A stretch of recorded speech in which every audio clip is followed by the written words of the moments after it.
헬로우 월드 생존형 개발자 성량입니다.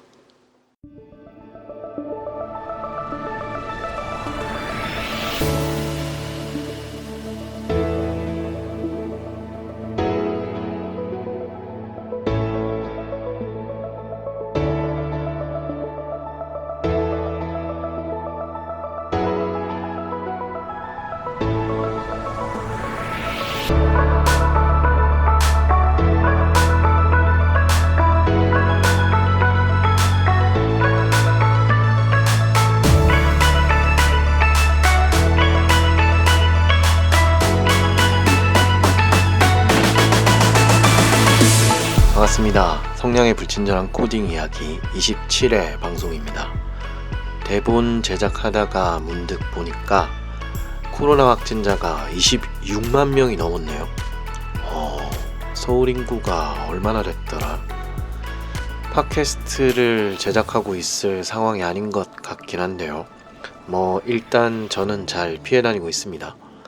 어쩌면 무증상으로 지나간 거 아닌가 싶은 생각도 들긴 한데요. 일일 코로나 확진자 수가 서울을 포함한 수도권 지역에서 발생하는 비율이 워낙 높다 보니 어떻게 되는 건가 싶기도 하네요. 지인분 중에는 가족 전체가 다 확진된 분도 있었는데요. 그 집은 자가격리가 이제 다 끝난 상태입니다. 그 지인분 얘기로는 이제 가족 전체가 완전체가 되었으니까 롯데월드를 가겠다고 부르짖으시더라고요. 코로나로 인한 사람들의 스트레스가 정점을 찍고 있구나 싶습니다. 팟캐스트 플랫폼에 대한 부분을 좀 이야기하자면요. 오디오 클립에서 IT 과학 부문에서 지금 1, 2위를 왔다 갔다 하고 있어서 좀 놀랐어요. 그런데 다른 국내 팟캐스트 플랫폼 청취 수는 약간 줄어든 느낌이었거든요. 혹시나 플랫폼을 옮겨가신 분들이 많으신 건가 싶기도 합니다. 구글 팟캐스트 앱은 사용하시는 분 자체가 좀 적으신 것 같고요. 역시나 애플 팟캐스트가 좀 영향력이 큰 것 같던데, 애플 쪽은 제 팟캐스트는 순위가 엄청 오르락내리락 합니다. 어떤 때는 과학기술 분야 내에서 10위 안까지 올라갔다가 어떤 날은 또 30위에서 40위까지 확 떨어졌다가 그러네요. 뭔가 에피소드 분량을 좀 짧게 해서 자주자주 올려야 하나? 라는 생각도 들긴 한데요. 리뷰까지는 귀찮으시겠지만 에피소드가 들으시기에 타임킬링용으로든 내용면으로든 도움이 좀 되셨다면 별점도 한 번씩 눌러주세요. 높은 점수로요. 그런 거 보면 제가 팟캐스트 처음 시작할 때 너무 힘을 많이 줬다 싶기도 한데요.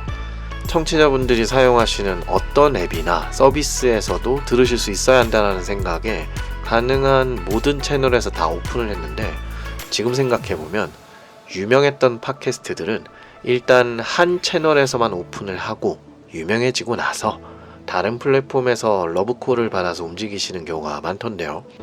하여튼 하나에 집중 못하고 이것저것 다 건드려보는 제 성격이 어디 안 가나 봅니다. 인스타나 페이스북도 열어볼까 싶기는 한데요. 관리 포인트가 너무 많아지니까 이것도 힘들어요.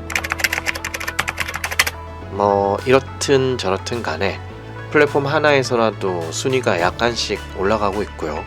구독이나 좋아요 횟수도 약간씩 올라가고 있어서 저에게는 무척 기쁜 일입니다. 감사해요. 원래는 한번 다른 토픽을 다룬 에피소드로 잠깐 빠졌다가 다시 돌아오려고 했는데요. 개발자 초봉과 알파코드 에피소드에 그래도 괜찮은 반응들을 보여주시는 것 같아서 먼저 더 진행해보려고 합니다. 물론 이거 외에도 지속적으로 좋은 반응이 있는 에피소드들도 주시하고 있습니다. 조만간에 그런 토픽들을 또 다뤄보겠습니다. 조금만 기다려주세요. 생존형 개발자 성량의 불친절한 코딩 이야기는 애플 팟캐스트, 구글 팟캐스트, 오디오 클립, 팟빵, 팟티, 그리고 유튜브에서 제공되고 있습니다.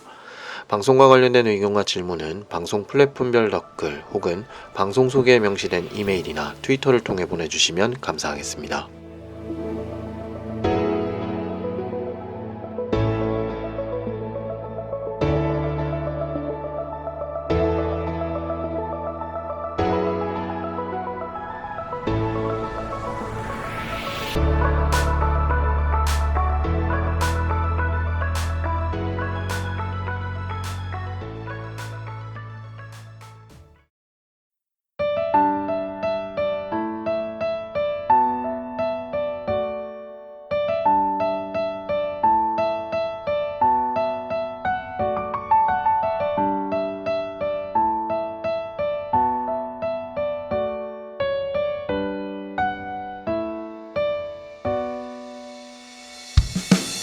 앞서 다루었던 에피소드에서 연봉 8천만 원에 대해서 이야기한 내용은 간단하게 이야기하자면 그 정도 연봉을 받는 사람은 매우 소수이고 그만한 노력을 했고 가치를 증명한 사람이다 라는 것이었고요.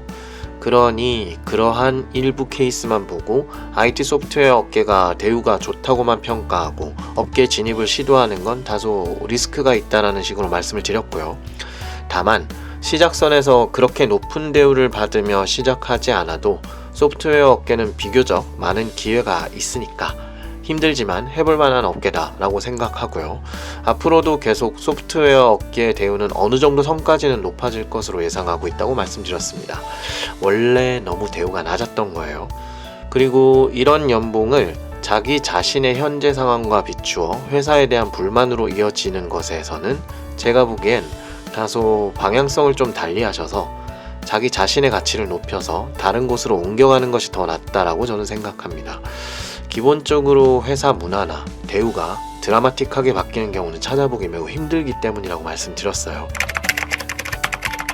이번 에피소드에서는 개발자 신입 초봉 8천만원 시대 그리고 알파코드의 등장 시리즈의 세 번째 에피소드인데요.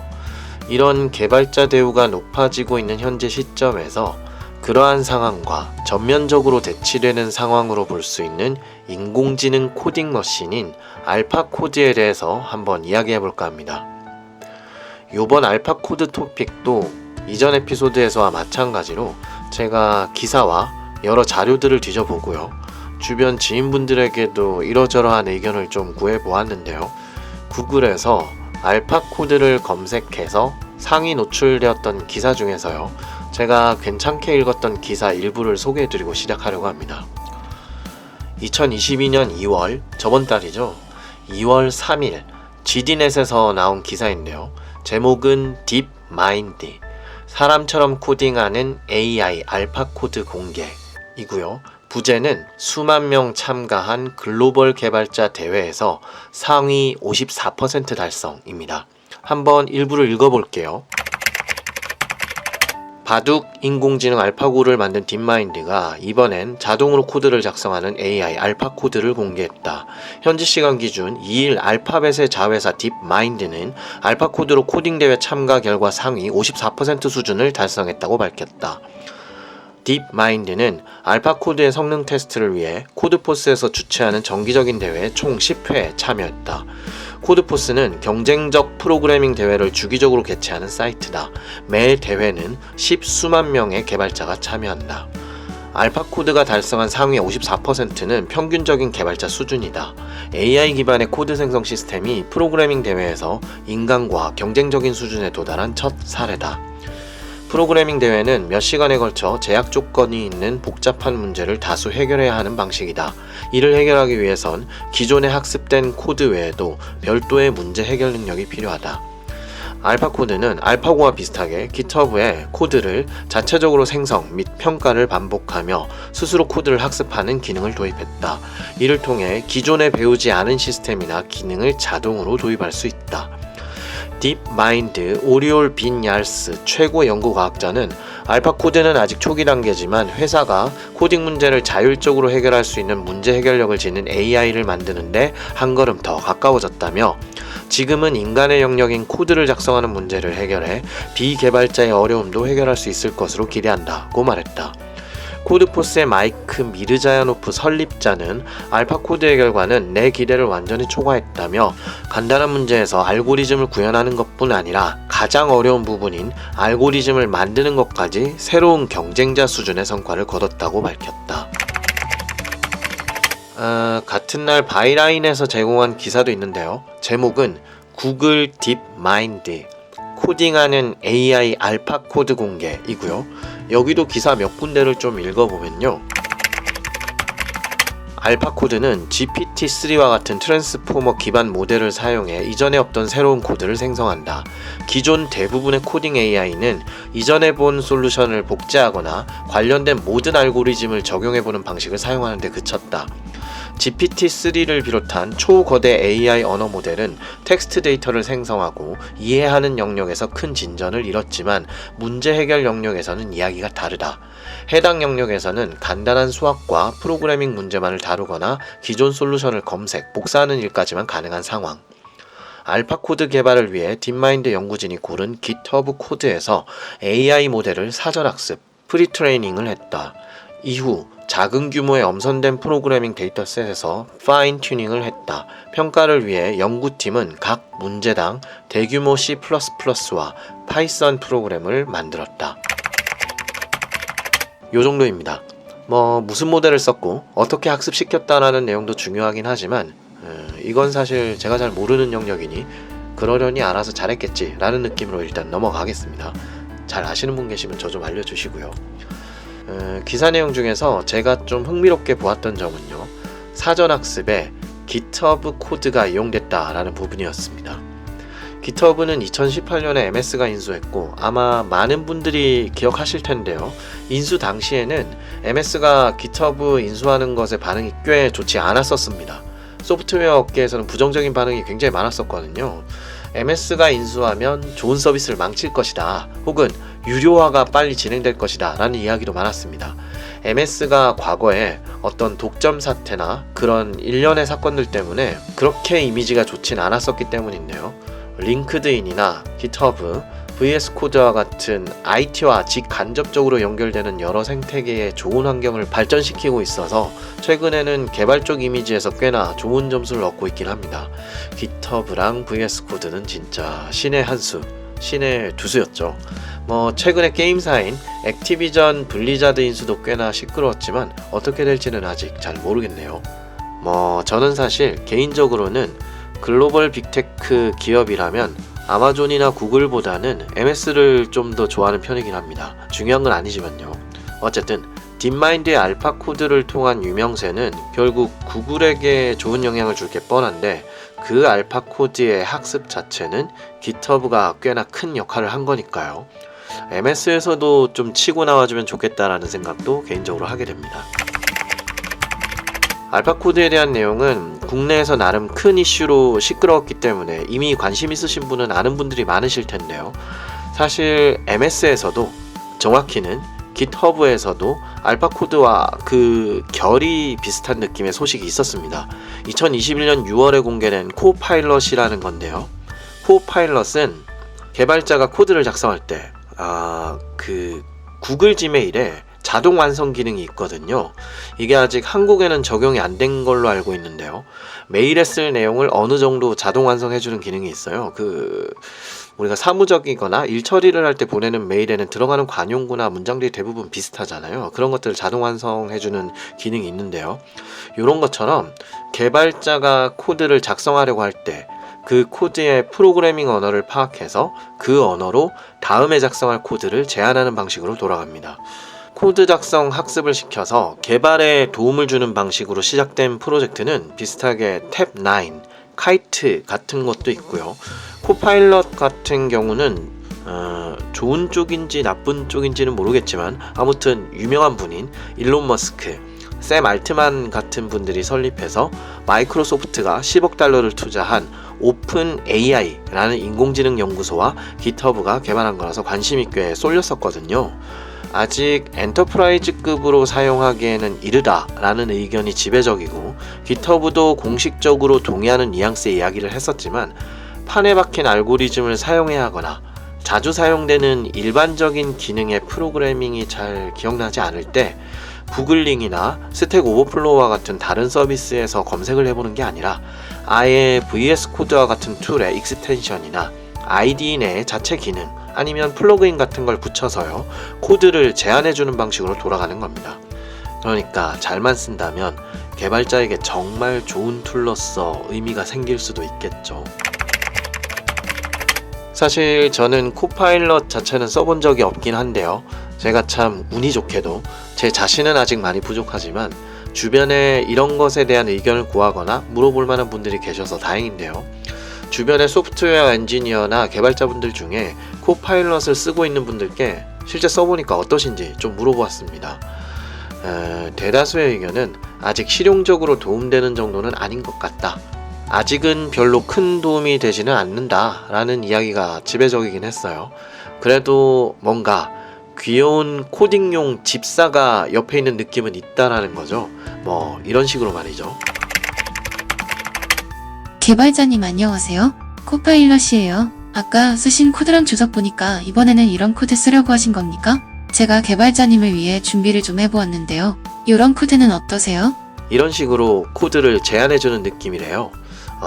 방금 목소리는 네이버 클로바 TTS를 사용해 본 겁니다. 진짜 웬만큼 사람같이 읽어주지 않나요? 목소리도 좋고요. 뭐 완전 제 취향은 아닙니다만 저 정도면 준수한 거죠. 남성 목소리는요, 제가 굳이 남성 목소리를 들어야 할 이유가 있나 싶어서 테스트 안 해봤습니다. 저는 게임을 해도 역해만 하는 사람이라서요.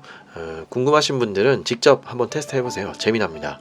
아무튼 이런 식으로 개발자가 작성한 코드의 일부나 주석 등을 보고 코파일럿이 코드를 제안해주는 건데요.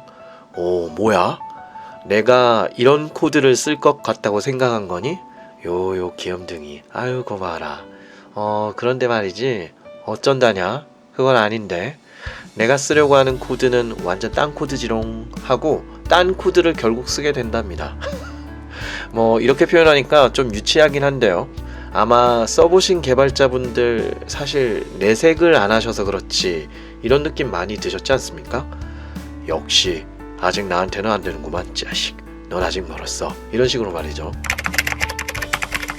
코드 스타일이 마음에 안 든다거나 하는 그런 성격의 문제가 아니라 애초에 내가 진행하려고 생각한 혹은 의도한 거랑 전혀 상관없는 코드를 제시해 준다는 거예요. 그래도 아직 한참 초창기니까 이 정도만 돼도 엄청난 것 같은데요. IDE에서 제공하는 단순 코드 자동 완성 기능과는 결이 다르다는 거죠. 그리고 이런 것들도 학습을 많이 거치게 된다면 일반적으로 많이 사용되는 보일러플레이트 코드라던가 혹은 잘 알려진 특정 알고리즘을 써야 한다라던가 혹은 늘상 사용되는 전형적인 기능을 구현해야 된다라던가 하는 일반적인 코딩 작업에선 꽤나 활용될 만한 방식이나 그 가능성을 기대해 볼 수 있을 것 같아요. 그런데 문제는 이번에 이슈가 된 알파 코드는 이런 코파일럿 같은 코드 제안용 코드 생성기랑은 좀 급이 달라 보인다는 거죠. 앞에서 읽었던 바이라인에서 제공한 기사 내용의 일부를 좀 더 읽어볼게요. 딥마인드는 공식 블로그에서 최근 등장한 대규모 언어 모델은 인상적인 코드 생성 능력을 보여주었으며 간단한 프로그래밍 작업을 할 수 있게 됐다. 하지만 이러한 모델은 단순히 지시사항을 코드로 변환하는 것 이상은 수행하지 못한다. 문제 해결 기술이 필요한 보다 복잡하고 보이지 않는 문제를 풀지는 못하는 것이라며 알파 코드를 개발한 동기를 설명했다. 새로운 코드를 짜는 일에는 비판적 사고, 논리, 알고리즘, 코딩, 자연어 이해까지 복합적인 능력이 필요하다. 딥마인드가 알파 코드를 개발한 궁극적인 이유는 문제 해결 능력을 갖춘 고도화된 지능 연구를 위해서다. 가능한 다양하고 발전된 형태의 지능을 만드는 것이 딥마인드의 목표다. 코파일럿처럼 코드를 제안해주는 것보다 알파 코드가 좀 더 눈에 띄는 이유는 결국은 코딩 테스트 같은 것에서 주어지는 문제를 인공지능 머신이 읽고요. 그 문제를 파악해서 그 문제를 해결할 수 있는 코드를 직접 생성해 나갈 수 있다는 점입니다. 물론 제가 알파 코드가 코파일럿보다 낫네 라는 식으로 이야기할 수 있는 식견이나 능력을 갖추고 있는 사람은 아닙니다. 이런 분야에 대해서는 저도 일반인과 눈높이가 크게 다르지 않을 거라 생각해요. 하지만 이슈가 된 내용이 밥벌이랑 관련되어 있는 코딩이다 보니 생각을 해보지 않을 수 없다라는 거죠. 예를 들어 자율주행에 관련된 기술 쪽이라면 저는 빨리 자율주행 기술이 합법적으로 잘 나와서 상용화되고 스마트폰처럼 일반적으로 많이 사용되는 시대가 빨리 왔으면 좋겠다고 생각합니다. 대중교통으로 이동하는 것도 너무 힘들고요. 그렇다고 직접 운전해서 왔다 갔다 하는 것도 참 피곤한 일이잖아요. 이동에 대한 스트레스와 소비되는 시간이 줄어드는 것을 생각한다면 반길 수밖에 없습니다. 제 차가 자율주행으로 절 집에 데려다 준다면 저는 그 시간 동안 팟캐스트 녹음을 준비해도 되고요. 책을 읽어도 되고 강의를 봐도 되고 밥을 먹어도 되고요. 게임을 해도 되고 마음 편히 잠깐 눈을 붙여도 되는 거니까요. 하지만 자율주행이라는 기술이 실제 대중교통이나 개인이 소유한 차량에 도입되었을 때 피해를 볼 수 있는 운전기사님 같은 직군에선 이 문제를 가볍게 볼 수 없을 겁니다. 당연한 거죠. 실제 적용될 수도 있다라는 가능성만 내비쳐도 다 들고 일어나고 파업 일어나고 시위 집회가 매일 일어날 겁니다. 밥그릇 싸움과 돈과 관련된 싸움이라 정말 무섭게 들고 일어날 것 같다라는 생각이 전 들어요. 마찬가지로 아직 초창기라고 하더라도 프로그래밍이나 코딩에 대한 자동화 및 인공지능 시도가 일어나고 있고 그 시도가 어느 정도 유의미한 수준의 성과를 내고 있는 점에서는 코드 작성으로 밥 벌어먹는 사람들 입장에서는 어느 정도 이 이슈를 주시할 필요가 있다라고 저는 생각합니다. 그러면 프로그래머, 개발자, 코딩으로 먹고 사는 입장에서 그렇게 뛰어나진 않은 소프트웨어 엔지니어인 제가 한 개인의 입장에서 알파코드와 같은 코딩 인공지능이 출현한 지금 생각해볼 만하다 싶은 내용들을 또 제 개인적인 느낌으로 분류해 보겠습니다. 첫 번째, 먼저 비용적인 측면에서 한번 생각을 해보려고 합니다. 두 번째, 법과 윤리적인 측면에서의 인력 대체에 대한 내용을 한번 생각해 보려고 해요. 세 번째, 인공지능 코딩이 보편화되는 미래를 가정했을 때 그 이후에 개발자 직군의 변화에 대해 생각해 보겠습니다. 네 번째, 그렇다면 지금 우리는 어떻게 해야 하는 걸까에 대해 생각해 보겠습니다. 이렇게 늘어놓고 보니까 뭔가 대단한 이야기가 될 것 같지만 그런 멋진 내용을 제가 감히 이야기할 수 있을 것 같진 않고요. 그 정도 미천이 있는 사람도 아니지만 그래도 개발자로서 같이 밥 먹으면서 혹은 잠깐의 브레이크 타임이나 티타임 때 살짝 이야기해 볼 만한 내용들을 떠올려 보면서 이야기해 보겠습니다. 이전 에피소드들의 진행에서 늘 제가 그래왔던 것처럼 일단 지금 우선 떠오르는 4가지를 이야기해 보았지만요. 이야기하다 보면 또 갑자기 산으로 가거나 합쳐지거나 또 다른 것들을 더 이야기할지도 모르니까요. 적당선에서 가볍게 들어주시고 청취자분들께서 생각해 보실 만한 무언가를 제가 던져드릴 수 있다면 그것만으로도 이번 시리즈의 에피소드는 할 일을 다한 것이 아닌가 생각하기도 합니다. 그럼 우선 비용적인 부분에 대해서 같이 생각해 보시죠. 실제 알파코드가 코딩 대회 출전해서 주어진 문제를 파악해서 코딩해 나가는 영상이 이미 많이 퍼져 있으니까요. 한번 찾아서 살펴보시면 말이죠. 그냥 언뜻 보기에도 내부적으로 엄청나게 뭔가가 많이 돌아가면서 코드가 작성되고 있다는 느낌이 많이 들거든요. 여기서 이런 여러 자동화나 인력 대체에 대한 이야기에서 늘 나오는 비용적인 측면에서 과연 사람들을 대체할 수 있는 것인가 라는 이슈를 먼저 생각해 볼 수 있을 것 같습니다.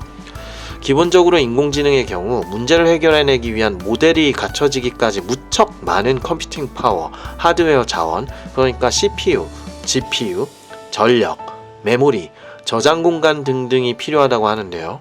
그렇게 모델링이 어느 궤도에 올라갔다 하더라도 계속 학습을 시켜서 더 넓고 정확한 작업을 할 수 있게 만들어줘야 한다고 합니다. 만들고 끝이 아니라 유지보수에도 계속 비용이 일단 들 거라는 이야기예요. 이세돌 바둑기사님과의 대국으로 유명했던 알파고 이슈 이후 2년 만에 알파고 제로가 나와서 알파고를 100대 0으로 제압했다고 또 잠깐 시끄러웠죠. 어찌됐건 완성 단계에 이른다라는 게 아니라 계속 돈을 들여가면서 진행해야 된다라는 겁니다. 업계 경쟁도 또 생겨날 테니까요.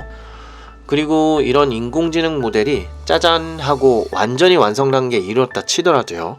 실제 인력, 즉 프로그래머나 개발자를 인공지능 머신으로 대체하려면 법이나 윤리적인 문제도 당연히 중요하겠지만 자본주의 사회에서는요, 우선 그 인공지능 머신의 사용에 비용적인 측면이 사람을 대체하는 것보다 유리한 부분이 있어야 됩니다. 이건 당연한 거죠. 회사는 이윤을 추구해야 하고 지출을 줄여야 하니까요. 즉 온 동네 방네 내놓으라 하는 교수님, 박사님들과 같은 연구진들께서 죽어라 이래서 인공지능 코딩 머신을 만들어도 그걸로 개발시키는 것보다 사람에게 개발시키는 게 싸게 먹힌다면 적어도 사람에게 시키는 것보다 장기적으로 이득인 부분이 가시적으로 노출되지 않는다면 인공지능으로 개발자를 대체하는 것은 다소 요원한 일로 볼 수도 있습니다. 당장은 말이죠. 청취자분들께서는 어떻게 생각하시나요? 저는 당장은 기술적으로도 아직 갈 길이 많이 남아있고, 그것이 가깝게 다가오는 미래가 코앞이라도 비용적인 측면에서 보았을 때 사람을 대체하는 방식으로 바로 이어지기에는 좀 시간이 걸리지 않을까라고 생각하긴 합니다. 이건 요즘 패스트푸드점 같은 곳에서 사용되는 키오스크 주문, 그걸로 카운터의 인력을 대체하는 것과 일부 비슷해 보이는 것 같지만 약간은 다르게 보아야 한다고 저는 생각하거든요. 창조, 창이라고 불리는 행위나 활동 같은 것으로 접근해 본다면 현재 빅데이터나 인공지능을 통해 자동화가 이루어지는 많은 부분들이 단조로운 작업이나 단순히 물리력을 요구하는, 아니면 양쪽으로 너무 많아서 인력으로 해결하기에 부담이 큰 부분, 혹은 사람의 생물학적 감각보다 더 예리한 감각을 적용할 수 있는 부분에서 많이 일어난다는 것을 알 수 있습니다. 아직까지 무언가를 새로 창조하거나 창의적으로 움직이기엔 기술이 갈 길도 멀고요. 그리고 그렇게 완전히 새롭게 창조하는 걸 인간들이 가만히 놔두기도 뭐합니다. 왜냐면 그렇게 인공지능 머신이 알아서 다 새로 만들었는데 뭔가가 잘못 만들어지거나 잘못 동작했을 때를 생각하면 굉장히 위험할 수도 있으니까요. 물론 음악이나 그림, 소설 같은 것도 이제 인공지능을 통해 수많은 인풋을 넣어 학습을 시켜주고 모델링을 거친 후에 새로운 것을 만들어주는 일도 이제 비일비재하다고 하죠. 향후에는 사람이 직접 음악이나 소설, 그림 같은 걸 제작할 필요가 없는 시대가 올지도 모른다 라고 하는 의견도 많아요. 하지만 이런 어떤 엔터테인먼트나 예술, 문학적인 내용은 말이죠. 사실 뭔가 버그가 있거나 잘 못 만들어져도 사람 생활이나 생존 자체에는 아무 문제가 없잖아요. 그냥 안 보고 안 들으면 그만이거든요. 그런데 이게 안전과 관련된 내용이거나 돈 거래와 관련된 내용이거나 사람의 생명을 다루는 일과 연결되면 그냥 너 알아서 다 만들어줘 라고 맡겨놓기만 하기에는 좀 불안하다는 거죠. 또 다른 한편으로는 그런 멋진 예술 작품이나 공학의 끝이라 불리는 건물 건축, 여러 역학이 필요한 다양한 분야 등에도 인공지능이 이미 다 혼자 처리할 수 있을 정도로 성숙해지고 있는데 코딩이라고 뭐 다르겠냐 싶기도 해요. 저는 사실 코딩 업계의 전체가 다 대체될 수 있는지 여부는 잘 모르겠지만 분명히 자동화되고 인공지능으로 대체할 만한 부분이 무척 많다라는 것은 확신하는 편이거든요. 왜냐하면 이건 청취자분들 중에 개발 경력이 좀 있으신 분들께서 자주 하는 말을 생각해보면 된다고 봅니다. 시니어급 개발자분 혹은 오랫동안 개발을 해오신 분들에게 소프트웨어 업계 진입하려는 지인분이 너무 어려워 보여서 자기가 이 업계에 올 수 있을지 모르겠다, 자신이 없다 라고 하면 보통 뭐라고들 위로해 주시나요? 하다 보면 다 하게 돼, 너무 걱정하지 말고 일단 해봐 라고 하시거나, 결국엔 프로그래밍도 거기서 거기야, 그 익숙해지는 지점까지가 어려운 거지 라고 하시는 경우도 있고요. 아니면 기술이 많이 쏟아져서 학습해야 할 게 많지만 제대로 한 번만 해두면 또 딴 거 나와도 금방 배워서 해 나갈 수 있다, 이런 식의 말들 많이 하시지 않습니까? 전 이런 말들도 꽤 공감을 하는 편인데요. 소프트웨어 쪽 개발 실력이나 이런 부분들은요, 개발 자체가 진짜 삶이자 취미로 모든 시간을 다 쏟아부어서 자신의 능력 향상에 올인해서 엔지니어로서의 성장 자체가 삶의 목적인 것 같은 분들을 제외하면요, 대부분의 소프트웨어 엔지니어들은 어느 정도 익숙해지기까지의 어려운 시기가 존재하고 능력이나 그 기간의 편차는 존재하겠지만 어느 정도 경험과 경력이 쌓인 이후에는 그렇게 어렵게 쌓아왔던 것들을 잘 써먹어 가면서 거기에 새로운 것을 좀 더 얹어가면서 해나가는 경우가 대부분이거든요. 즉 프로그래밍이나 코딩 같은 것들은 발전을 거듭하고 여러가지 패러다임과 관련 기술들이 쏟아지더라도 그것을 학습해 나가는 데 있어서 어느 정도의 패턴이라던가 기반 지식을 갖추고 있을 때 학습에 유연함이 생긴다는 이야기인데요. 이 부분을 인공지능 머신이 잘 캐치해서 스스로 학습해 나가고 창조적인 영역을 커버해 나갈 수 있다면 굉장히 많은 부분의 자동화가 가능할 거라는 거죠. 모방은 창조의 어머니라고 하잖아요.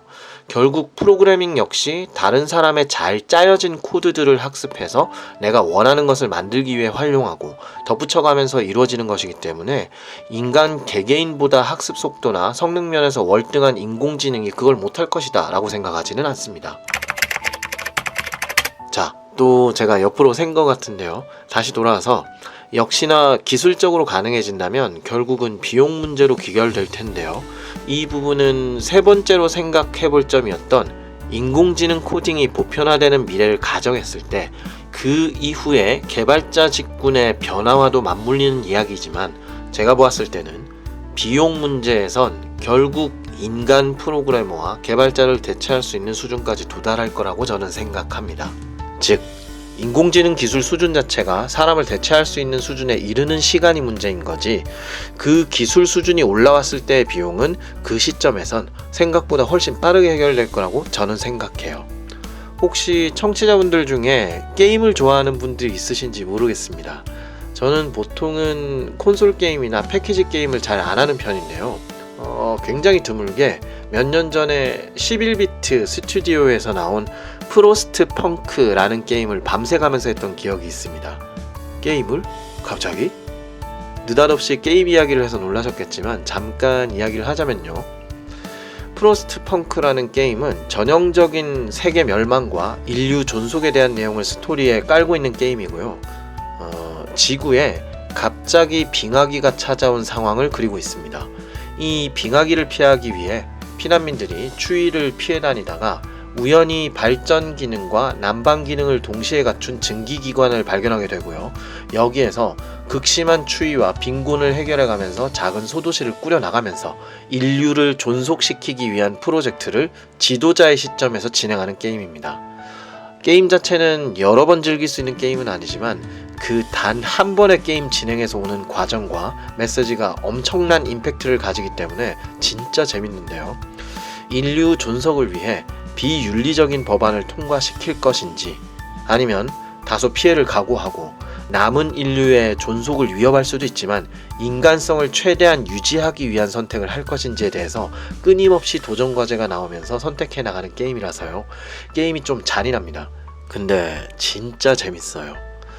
안 해보신 분들은 혹시 여유가 되시면 한번 해보시는 거 저는 적극 추천합니다. 생각해보니까 자가 격리 중인 개발자, 프로그래머 분들한테 에피소드에서 이 게임을 추천해드릴 걸 그랬네요. 이거 진짜 2-3일 정도로 완전히 삭제해버릴 수 있거든요. 갑자기 게임 광고처럼 돼버렸는데요. 제가 이 게임을 예로 들어서 이야기하는 건 재미난 점이 하나 있어서 그런 건데요. 이 게임을 진행하면서 어느 정도 피난민들이 도시 내에서 생존하면서 도시를 만들어내고 도시 내 과학기술을 연구시킬 수 있거든요. 그런데 그 과학기술을 어떤 선까지 이르게 하면 사람을 대체해서 노동을 시킬 수 있는 자동기계를 만들어 쓸 수 있습니다. 근데 진짜 엄청 비싸거든요. 자원 등을 잘 비축해두지 않았다면 도시 살림이 다 거덜낼 정도로 연구 비용과 기계 생산 비용이 엄청 비쌉니다. 그런데 그 한계선만 딱 넘기면요, 정말 그 선만 딱 넘기면 자동기계가 무조건 좋습니다. 왜냐면 24시간 돌릴 수 있거든요. 실제 결과물의 퀄리티나 생산 효율 자체는 단위 시간으로 매겼을 때 사람보다는 좀 떨어지지만 24시간 계속 돌릴 수 있는 거에 굉장한 메리트가 있거든요. 그러면서 기술이 계속 진보돼서 어떻게든 버텨내면 결국 사람이 노동을 하는 것보다 장기적으로 훨씬 더 높은 효율을 가지기 때문에 자동기계를 계속 쓰게 됩니다. 과로로 사람이 죽어서 욕먹는 것보다 훨씬 나으니까요. 물론 게임 자체에서 이걸 의도했겠지만 실생활도 보면 이거랑 크게 다르지 않습니다. 패스트푸드점에서 손님이랑 실랑이가 벌어진다거나 혹은 청소하다가 넘어져서 다친다거나 이런 일들이 생기기 때문에 일어날 수도 있는 인간으로 인한 혹은 인간이 관여된 사고 자체를 없앨 수 있다면 사실 사람을 쓰는 것보다 돈이 좀 더 들어가도 기계를 도입하잖아요. 비용적인 측면에서 인간 프로그래머, 개발자를 쓰는 것보다 좀 더 비용이 들어도 회사 입장에선 매우 심각하게 고민하게 될 겁니다. 그리고 그 정도 고민을 할 선까지 기술이 도달됐다면 결국 머지않아 정말 그 분야에 사람이 아예 필요 없어질 상황일 테니까요.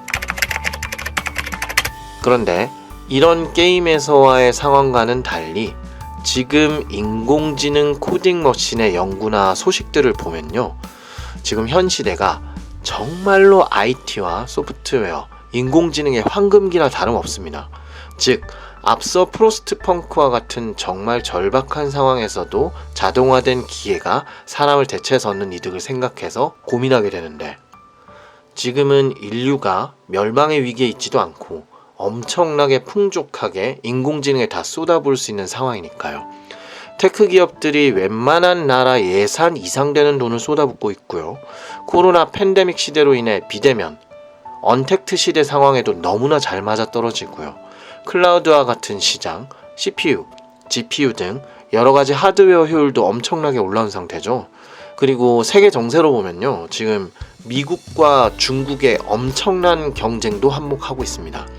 IT 업계나 인공지능 등의 산업에서 승리를 거머쥐는 쪽이 결국 패권을 장악할 거란 게 확실하기 때문에 진짜 불꽃 튀거든요. 인재 확보라든가 투자 수준이라든가 모든 것들이 말이죠. 그리고 여러가지 학습 능력이나 개별적인 감각적인 부분들은 이미 인간보다 월등한 수준이죠. 효율적인 면에서도 만들어지기만 한다면 코딩에 대해서도 인간에 비할 때가 아니게 될 확률이 매우 높습니다. 그러니 현 시대의 과학기술이 도대체 무엇을 향해 가는지 알 수 없을 정도로 발전 그 자체만을 위한 발전을 거듭하고 있긴 하지만 그 속도와 비용적인 측면은 모두 다 감수하고 달려나가고 있기 때문에 결국엔 좀 무서울 수도 있는 이야기지만요. 현 시대의 프로그래머나 개발자의 역할을 대체할 만한 기술이 나오기까지 조금 시간이 걸릴 거고요. 그 시간 이후에 사람과 인공지능이 병행되거나 함께 작업하는 기간을 또 얼마간 가질 거고요. 그 후에 사람이 지시만 해도 코딩 생산이 다 되는 형태로 또 바뀌겠죠. 그 다음 완전히 인공지능 혼자 다 알아서 하는 수준에까지 이르게 되지 않을까, 저는 그렇게 생각합니다. 물론 얼마나 걸릴지는 모르죠. 그게 30년이 될지 10년이 될지 5년이 될지는 아무도 모릅니다. 그렇게 안 될 수도 있죠. 코드 파일럿처럼 사람이 코딩을 하는 데에 도움을 주는 형태로만 갈 수도 있겠죠. 효율을 높이고 사람들이 좀 더 고차원의 어떤 것에 집중할 수 있도록 도와주는 역할이 되겠죠. 일부 영역이 자동화되어도 인간의 코딩 영역 자체는 남아있는 방식으로 발전할 수도 있겠죠. 근데 애초에 그런 식이라면 그냥 우리는 하던 대로 해 나가면 됩니다. 약간의 변화는 있겠지만 말이죠. 밥벌이 자체가 위협받고 시위하러 나갈 정도는 아닐 겁니다. 자, 그래서 첫 번째, 비용에 대한 부분에 제가 개인적으로 혼자서 생각해본 결론을 내자면요. 알파코드와 같은 인공지능 코딩 머신이 인간 프로그래머나 개발자를 대체할 수 있는 수준에 이를 수 있다면 비용 부분은 결국 해결될 것이라고 저는 생각합니다. 그것도 아주 빠르게 말이죠. 꼭 기술적으로만 접근해서 해결되는 게 아니더라도 그게 법안이 됐건 국제연맹이나 국가 간의 협의를 통한 방식으로 되었건 어떻게든 해결하려고 할 것이고 그렇게 해결될 거라고 저는 생각합니다. 인공지능 모델이 한번 제대로 어느 단계에 이르게 되면 그 이후는 돌리기만 하는 영역이 될 거고요. 그 향후에도 하드웨어의 발전과 모델 자체의 발전이 계속 일어날 거니까 결국 인공지능 코딩 머신을 24시간 사용하는 게 인간 프로그래머나 개발자를 쓰는 비용보다 낮아질 것이고 지금의 방식으로 일하는 프로그래머는 없어질 거다라고 저는 생각합니다. 혹시나 제가 그거 비용이 얼만데 절대 개발자 대체 못해요. 여러분 안심하세요. 라고 할 걸로 예상하신 분들도 있으실지 모르겠지만 제가 봤을 때는요. 충분히 가능해 보입니다. 그리고 어떻게든 방해물들을 치워내서 꾸역꾸역 해 나갈 거라고 저는 생각하는 편이에요. 기술적으로 도달하는 게 시간 문제지 인간 프로그래머나 개발자를 대체하는 데 필요한 기계와 인간과의 비용 비교는 제가 봤을 땐 크게 문제가 안 될 것 같습니다. 인공지능으로 현재 프로그래머나 개발자를 대체 가능하다라는 이야기예요. 다소 무서운 이야기였지만 어쨌든 이건 그 방면의 전문성이나 합리적인 이해가 없거나 부족한, 그리고 그렇게 뛰어나지도 않은 소프트웨어 엔지니어 한 명 개인으로서의 의견이니까 그냥 그러려니 하셔도 됩니다. 그럼 이번에는 두 번째, 법과 윤리적인 측면에서 인력 대체에 대한 내용을 생각해 보겠습니다. 일단 다른 업계에서의 자동화와 관련해서 생각해 볼까요? 자율주행 자동차라면 어떨 것 같으신가요? 자율주행 기술이 완전히 궤도에 올라서 상용화가 가능하고 비용 측면에서도 아무 문제가 안 생길 정도라면 과연 자율주행 기술이 바로 도입될까요?